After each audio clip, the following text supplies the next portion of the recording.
Hello friends, welcome back to my YouTube channel. मेरे YouTube channel में आप सबका स्वागत है। तो गाइस, अगर आप भी प्लान कर रहे हैं यूएस जाने के लिए तो ये वीडियो बहुत ही ज़्यादा ज़रूरी हो जाएगी आप लोगों के लिए देखनी, क्योंकि आप सबको पता है, अगर आप मेरे वीडियोस को पहले देखते हैं तो आपको पता है कि मैं बिना मतलब के वीडियो नहीं बनाता हूँ। बहुत ज़्यादा ज़रूरी होता है, मैं तभी वीडियो बनाता हूँ। तो आज एक बहुत ही जो ज़रूरी एक टॉपिक है उस पर मेरा वीडियो होने वाला है। ये वीडियो रहेगा जो हम यूएस वीज़ा अप्लाई करते थे उसमें अभी चेंजेस हुए हैं, जो कि अप्रैल 2025 से होना स्टार्ट हो जाएगा कि वो हमको वो रूल फॉलो करने ही होंगे। तो अब सबसे बड़ी बात यह है कि वो रूल्स क्या हैं, आखिर हमें किस किस चीज़ों का ध्यान रखना है और ये रूल्स क्या हैं, और इसमें हमें कुछ फ़ायदा होगा या नुकसान होगा। तो गाइस, वैसे मैं आपको बता दूं, जो ये रूल्स अभी 2025 अप्रैल से स्टार्ट हो रहे हैं, जो नए रूल्स हैं उसमें फ़ायदा ही होगा। देखो, सबसे बड़ी बात क्या है कि इसमें एक तो जो वीज़ा का प्रोसेस है वो बहुत ज़्यादा स्मूथ हो जाएगा, और दूसरी बात है कि जो यूएस एम्बेसी है वो बहुत अच्छा काम कर रही है। जो इंडिया के अंदर लोग वीज़ा को अप्लाई करने में बहुत सारी प्रॉब्लम्स को फेस कर रहे थे, तो नए रूल्स की वजह से जो बहुत सारे लोगों को एरर्स आते थे और बहुत प्रॉब्लम होती थी यूएस वीज़ा अप्लाई करने में, तो उन सब से भी छुटकारा मिल जाने वाला है उनको। और ये बहुत ही अच्छा स्टेप है जो यूएस कॉन्सुलेट्स इंडिया ने उठाया है। तो ये सभी में कंट्री हैं जो ये सभी को अफेक्ट करेंगे। जो नए रूल्स हैं, वो कोई भी कंट्री हो, अगर आप कहीं से भी वीज़ा अप्लाई कर रहे हैं तो जो नए रूल है वो आपको फॉलो करने ही होंगे। अब जानते हैं नए रूल है क्या। सबसे पहले तो देखो, मैं हमेशा अपने सारे के सारे वीडियोस में मैं बोलता हूँ आपको हमेशा कि आप जब भी अ, अपना DS-160 कंप्लीट करते हैं तो आप ऐसे मतलब मत कीजिए कि आपने सिर्फ अपॉइंटमेंट उठाने के लिए एक DS-160 नंबर जनरेट किया, उसके बाद आपने अपॉइंटमेंट उठाई और आप निकल लिए वहाँ से। उससे क्या होता था, बाद में आप उसको रिट्रीव नहीं कर पाते थे। कई बार उसका टाइम पीरियड जाने के बाद एजेंट लोग भी सारे यही करते थे। तो अब क्या है कि जिस DS-160 पे, एक नॉर्मल भाषा में आपको समझाऊंगा मैं, जो DS-160 है, जब हम DS-160 फिल करते हैं उसके बाद में हम एक अकाउंट क्रिएट करते हैं जिसपे हम अपॉइंटमेंट बुक करते हैं। तो जिस DS-160 नंबर को भर के हमने अपॉइंटमेंट बुक की है वो आपका कंप्लीट होना चाहिए, आपके पास उसका कंफर्मेशन होना चाहिए। जो उनमें बार कोड होते हैं वो मैच होने चाहिए। सेम बार कोड वाला DS-160 आपके पास में होना चाहिए जब आप इंटरव्यू के लिए जाते हैं। अगर आपके पास वो नहीं होगा तो फिर वो आपको कैंसिल हो जाएगा और आपको फीस भी दोबारा भरनी पड़ सकती है उस केस में। ठीक है। तो अब सबसे जो ज़रूरी बात है वो बीच में ही इंक्लूड है इन सभी चीज़ों के, क्योंकि ये तो ऑलरेडी पहले से हो रहा था। क्योंकि जब DS-160 का जो बार कोड है वो मैच नहीं होता था, तो ऑन द स्पॉट आप वो क्या करते थे, वहाँ पर भर देते थे, साथ के साथ उसको भर के नया DS-160 जनरेट करके वो उनको दे देते थे। लेकिन अब ऐसा नहीं होगा भाई। अब क्या सिस्टम है, अब आपने DS-160 फिल किया, आपने उसके बाद अपॉइंटमेंट बुक की उसी सेम DS-160 पर। उसमें अब क्या एडिशनल है, उसमें ये है भाई, आपको अब 72 आवर्स पहले आपको उसके अंदर सपोर्टिंग डॉक्यूमेंट्स आपको अपलोड करने हैं। जी हाँ, बिल्कुल सही सुन रहे हैं आप। अब आपको सपोर्टिंग डॉक्यूमेंट्स हैं वो भी डाउनलोड करने पड़ेंगे अपने लैपटॉप में और फिर अपलोड करने पड़ेंगे वहाँ पर। आप स्कैन करके कर सकते हैं या आप उनकी फ़ोटो ले सकते हैं क्लियर अगर हों तो। वैसे अगर स्कैन करके किया जाए तो वो बेटर है। वो सारे आपको अपलोड करने होंगे। अब वो डॉक्यूमेंट होंगे कौन से जो आपको अपलोड करने हैं, देखो, जो भी आपके सपोर्टिंग डॉक्यूमेंट्स हैं, मैं वैसे आपको बताता हूँ सपोर्टिंग डॉक्यूमेंट्स किनको बोलते हैं। सपोज कीजिए कि आप नॉर्मल वीज़ा अप्लाई कर रहे हैं, B1 B2 का, कि आप ट्रैवल कर रहे हैं। आपके जो फंड्स हैं, आपके स्टेटमेंट, आपके अकाउंट में कितने पैसे हैं, आपकी वर्क प्रोफाइल, जॉब करते हैं तो जॉब से रिलेटेड जितने भी आपके पास प्रूफ हैं वो सभी डाल दो आप। अगर आपका बिजनेस है तो बिजनेस प्रूफ के सारे जो आपने डॉक्यूमेंट है वो डालने हैं, ITRs वगैरह ये सब डाल दो। उसके बाद जो आपका घर है, आपका रेजिडेंस है, जो भी चीज़ आपके पास में है आपको सारा उसमें सपोर्टिंग डॉक्यूमेंट में लगा देना है। आपने अपने होम टाइज भी दिखाने की आप यूएस में विजिट करने के बाद आप इंडिया में वापस आओगे, क्योंकि आपके जो होम टाइज हैं वो बड़े स्ट्रॉन्ग हैं आपकी कंट्री के साथ, जो आपकी होम कंट्री है। तो अब इसमें क्या है कि अब आप सोच रहे हैं कि ये किसके लिए, ये सभी के लिए भाई। आप कोई भी वीज़ा अप्लाई करो, आपको सपोर्टिंग डॉक्यूमेंट्स अपलोड करने ही होंगे। सपोज आप कॉलेज में आपने एडमिशन लिया, अगर हम बात करें एफ कैटेगरी की, अगर मान लो कि आपने कहीं पर एडमिशन के लिए आपने अप्लाई किया है, वहाँ से जो भी ऑफर लेटर्स आपके आए हैं और जो भी आपके कॉलेज से आपको डॉक्यूमेंट्स प्रोवाइड किए गए हैं, वो सभी उसमें लगेंगे आपके सपोर्टिंग डॉक्यूमेंट्स में। एक चीज़ और है इसमें, एक बेनिफिट भी है और एक नुकसान भी है। देखो, नुकसान तो वैसे आप नहीं बोल सकते उसको, क्योंकि देखो, जब आपका इंटेक आ जाता है, मान लो कि आपने चलो हम बात कर लेते हैं, एक एग्जांपल ले लेते हैं कि जो स्टूडेंट वाले हैं, जो स्टूडेंट वीज़ा वाले हैं, उन्होंने जो उनका जो इंटेक है और उनकी जो ज्वाइन मतलब उसमें उन्होंने इस तारीख को कॉलेज में पहुंचना है, मान लीजिए किसने मार्च में पहुंचना है या फेब में पहुंचना है, आपने वो सपोर्टिंग डॉक्यूमेंट उसमें लगा दिए, आपके पास इंटरव्यू नहीं है उस डेट्स का, उस डेट के बाद मिल रहा है, तो फिर भाई वहाँ पर प्रॉब्लम होगी, क्योंकि वो बोलेंगे कि यार आपका जो कॉलेज से लेटर वगैरह है वो तो इतने पहले डेट, मतलब आपको इस वीक में ज्वाइन करना है, इस मंथ में ज्वाइन करना है, आप उसके बाद में अपॉइंटमेंट दे रहे हैं। तो अब ऐसा नहीं होगा, आपको फिर से डेफर करके वो सारे सही टाइम पर ही सही काम होगा अभी। तो इससे बेनिफिट क्या होगा कि जो जो सही टाइम पर सही प्रोसेस स्टार्ट कर रहे हैं उन लोगों को इसमें फ़ायदा होने वाला है, और नेचुरली बात है सभी को ही फ़ायदा होगा। जो ये नए रूल्स आए हैं ये बहुत अच्छे हैं भाई, और मेरे हिसाब से तो भाई बिल्कुल सही है, क्योंकि इससे जो वीज़ा प्रोसेस है वो बहुत स्मूथ हो जाएगा।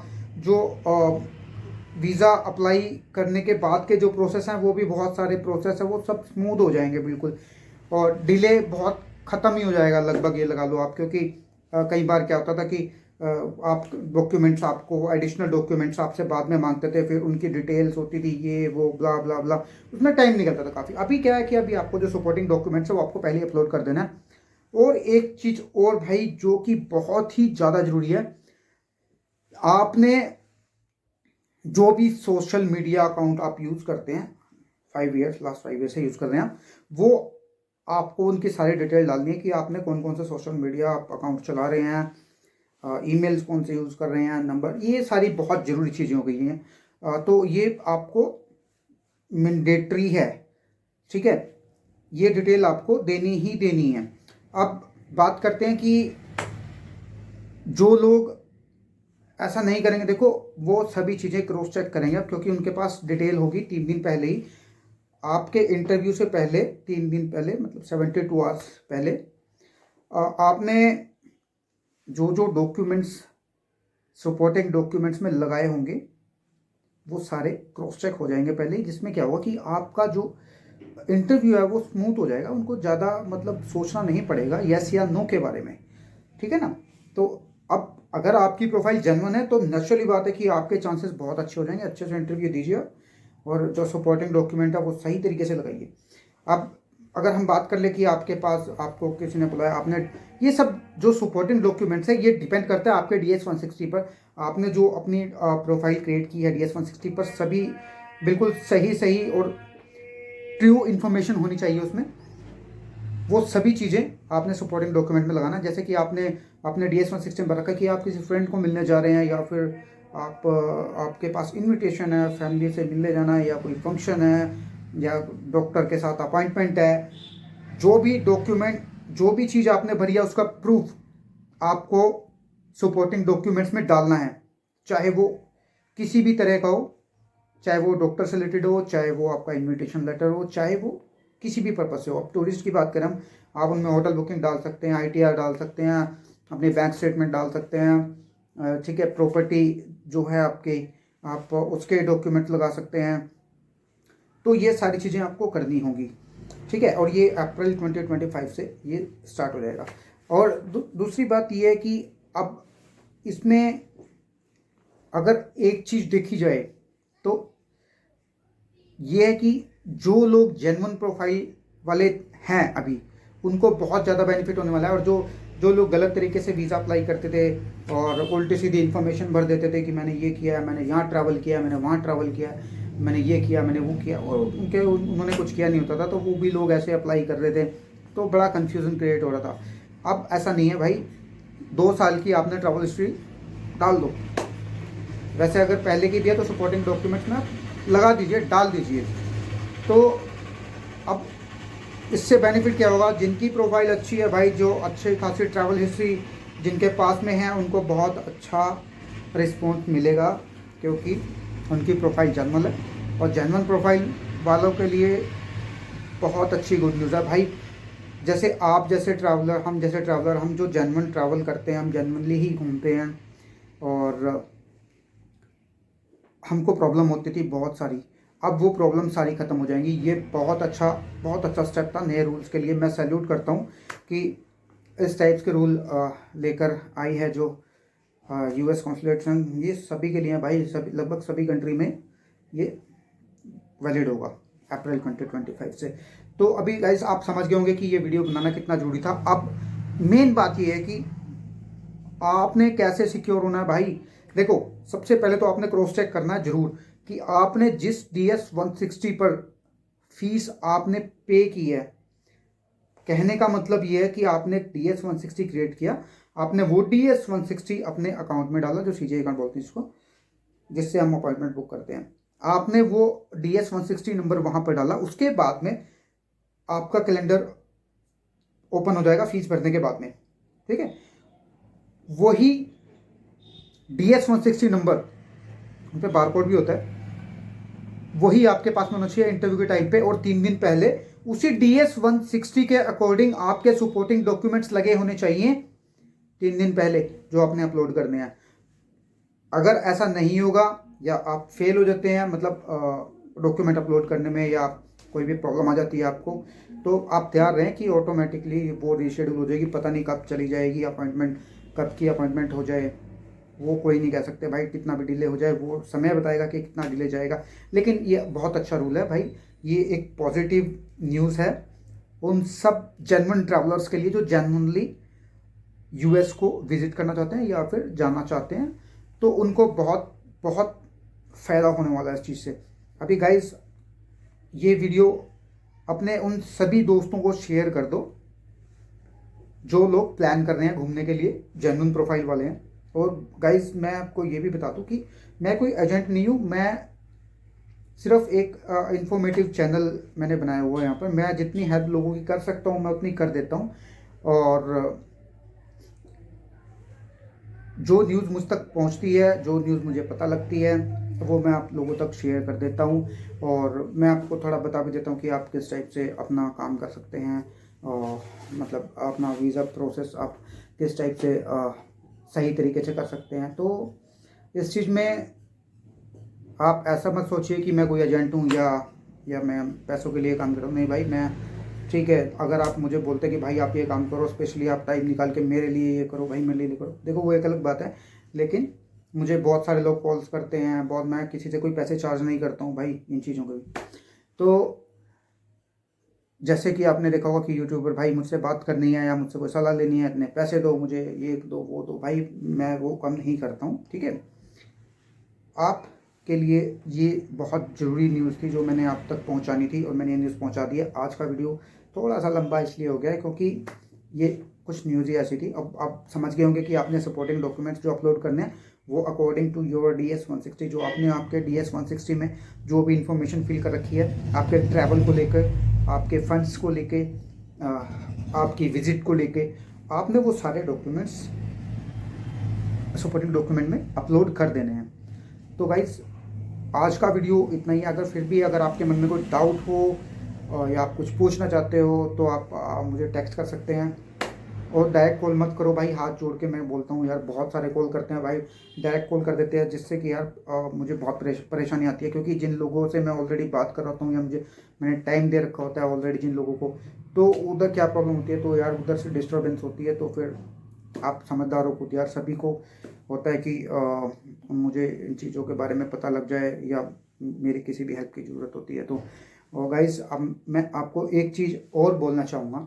आप देखिए, आप मेरा वीडियोस देखते हैं या किसी के भी वीडियोस देखते हैं, वीडियोस देखिए, अपनी नॉलेज को इम्प्रूव कीजिए और सही प्रोसेस को फॉलो कीजिए। लेकिन एक चीज़ और बोलना चाहूँगा, अगर मान लीजिए आप ट्रैवल करना चाह रहे हैं, चाहे आप बात कर लेते हैं यूएस की, या आप किसी भी कंट्री में ट्रैवल करना चाह रहे हैं, आप भाई उनके रूल्स रेगुलेशन और ट्रैवल एडवाइजरी जो है वो आप ज़रूर पढ़ें। उनके रूल्स रेगुलेशन कुछ चेंजेस हुआ है तो आपको साइट पे जाके वेरीफाई भी करना है, क्रॉस वेरीफाई भी करना है कि जो हम इंफॉर्मेशन हमें मिल रही है वो सही है या गलत है। वो आपके ऊपर भी है दोस्तों, आपको भी खुद थोड़ी सी मेहनत करके ये सब चीज़ें करनी चाहिए, आपको भी पता करना चाहिए। ऐसा नहीं है कि आपने मेरा वीडियो देख लिया या किसी और का वीडियो देख लिया आपने और उसके बाद में आपने ब्लाइंड फेट कर लिया कि हाँ सर ने बोल दिया कि उसने ये बोल दिया, फलाने ने बोल दिया। ये सब बिल्कुल जेन्युइन बात है, ऐसा नहीं है भाई। तो आप अपनी तरफ से भी उन चीज़ों को वेरीफाई कीजिए। लेकिन जो ये न्यूज़ आ रही है निकल के, ये बिल्कुल सही है भाई। और फिर भी आप यूएस की जो साइट है आप उस पर जाइए और वहाँ पर जाकर क्रॉस चेक कीजिए और रूल्स रेगुलेशन के बारे में। अगर आपको कुछ नहीं समझ में आ रहा है तो आप कस्टमर केयर को भी मेल कर सकते हैं, कस्टमर केयर को कॉल कर सकते हैं, जो यूएस एम्बेसी इंडिया वाले प्रोवाइड करते हैं। तो आप उनको कॉल भी कर सकते हैं और यूएस वालों को, एम्बेसी वालों को आप मेल भी कर सकते हैं, तो वो भी आपकी हेल्प करते हैं भाई। तो इस चीज़ में कोई शर्माने वाली बात नहीं है, तो आप ये भी कर सकते हैं। तो गाइस आज के वीडियो में सिर्फ इतना ही। बाकी मैं फिर से बोलना चाहूँगा कि मैं सैल्यूट करता हूँ यूएस कॉन्सुलेट्स को, जो इस टाइप से इतने अच्छे रूल लेके आए हैं कि जो ये वीज़ा प्रोसेस है उससे इससे बहुत ज़्यादा स्मूथ हो जाएगा। और उनको थैंक यू भी बोलना चाहूँगा कि आप लोग जो विजिटर्स हैं या जो ट्रैवलर्स हैं उनकी प्रॉब्लम्स को आप लोग समझते हैं और उनकी प्रॉब्लम समझ के ही आप सॉल्यूशन निकाल रहे हैं कि जो भी विजिटर हैं या फिर जो भी जेन्युइन ट्रैवलर हैं उनको किसी भी तरह की परेशानी ना हो वीज़ा प्रोसेस में। तो गाइस आज के लिए सिर्फ इतना ही। मिलता हूँ एक नए वीडियो के साथ, एक नए टॉपिक के साथ। चैनल को सब्सक्राइब जरूर कर लीजिए। बहुत सारे लोग कॉल करते हैं भाई, सीधा ही कॉल कर देते हैं, नंबर निकालते हैं और कॉल कर देते हैं, सर मैंने वीडियो देखा था। मैं पूछता हूँ भाई बता क्या क्या बोला मैंने वीडियो में, क्या देखा। उनको पता ही नहीं होता है भाई। तो ऐसा मत करो यार, पहले वीडियो देख लो, उसके बाद में आप मुझसे पूछ सकते हैं अगर मैंने कुछ एक्सप्लेन ना किया हो या फिर आपने कुछ और जानकारी चाहिए हो आपको। तो आज के वीडियो में सिर्फ इतना ही। चैनल को सब्सक्राइब जरूर कर लीजिए अगर आप इस टाइप से इंफॉर्मेटिव वीडियोस चाहते हो। आज के लिए इतना ही, मिलते हैं एक नए वीडियो के साथ।